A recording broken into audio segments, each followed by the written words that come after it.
Some moments burn into your memory so deep, they don't fade with time, they sharpen. The moment I opened my kitchen door that night, I didn't just see betrayal. I heard it, felt it, smelled it in the air. If you've ever been blindsided by the person you trusted most, you know exactly what I mean. But before we get to that doorway, I need to take you back, because stories like this never start at the explosion. They start with a slow drip, drip, drip you don't hear until the floor's already flooded. I grew up without a mother. She left my dad and me right after my first birthday, chasing some new life with some new guy, somewhere overseas. No phone calls, no postcards.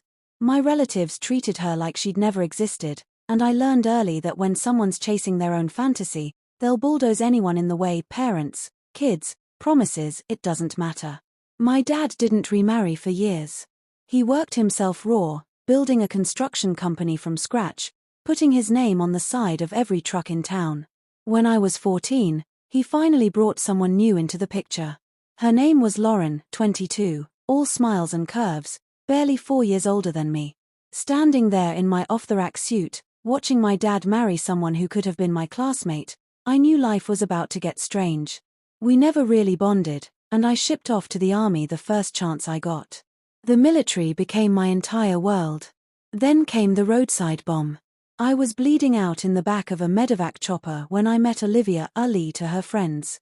She was the kind of nurse who could quiet an entire hospital wing just by pulling her hair into a bun. Every guy in a gurney wanted her attention. Somehow, she gave it to me.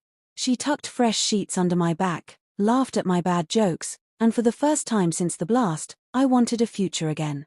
We didn't waste time. A week after my release, we stood in front of a JAG officer and said I do. Honeymooned on a quiet Carolina beach that smelled like salt water and waffle fries. For a while, it was perfect. I got reassigned to Fort Carson, and she followed me west. Then reality crept in. Olivia couldn't land a job right away. She got restless.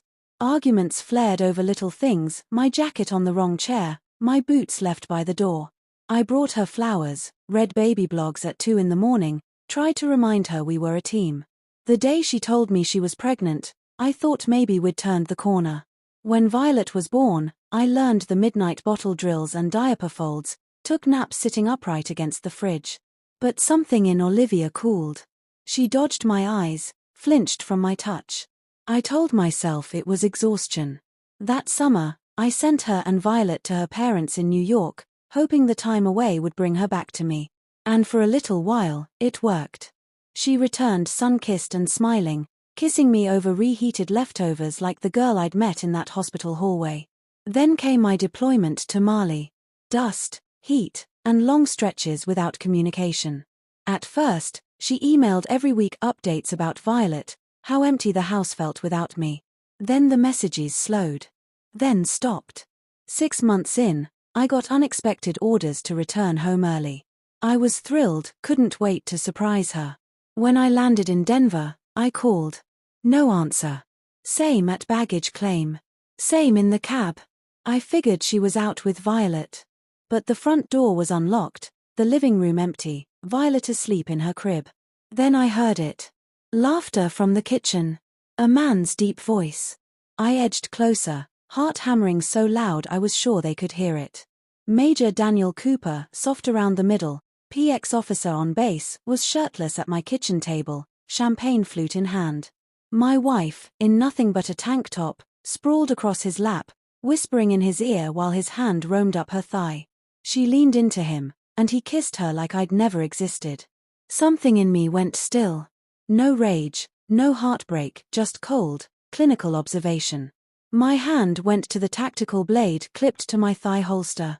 They didn't even notice me until Olivia looked up and screamed. Cooper's eyes went wide, and the acrid smell told me exactly how scared he was. Olivia scrambled up, stammering, "Tyler, please, let me explain." Her voice shook. My grip tightened on the blade. For a second, death stood right there beside me, asking if she should step in. But then I thought of Violet, sleeping, innocent, and I snapped the knife back into its sheath. I turned without a word, brushing off Olivia's desperate hands as she clung to my jacket. The next morning, I filed for divorce. Olivia called, texted, tried guilt, then threats. In court, she painted me as the absent, unfaithful husband, even brought a friend to lie for her. The judge believed enough of her tears to grant her custody, leaving me with weekly supervised visits and child support.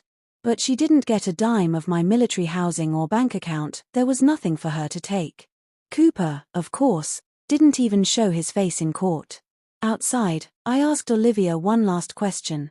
Do you feel even a flicker of shame? She couldn't meet my eyes. Just walked away. That night, I stood in the drizzle under the streetlights, my shadow stretching long across the wet pavement. I didn't feel angry anymore, just empty. But in that emptiness, there was something else. Freedom.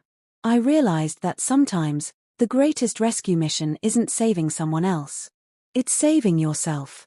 So if you've ever walked through your own doorway and found a truth that changed everything, you know, the world doesn't end, it just flips. And when it does, you learn to march forward into the blank spaces on the map. Because blank maps aren't scary to soldiers. They're an invitation.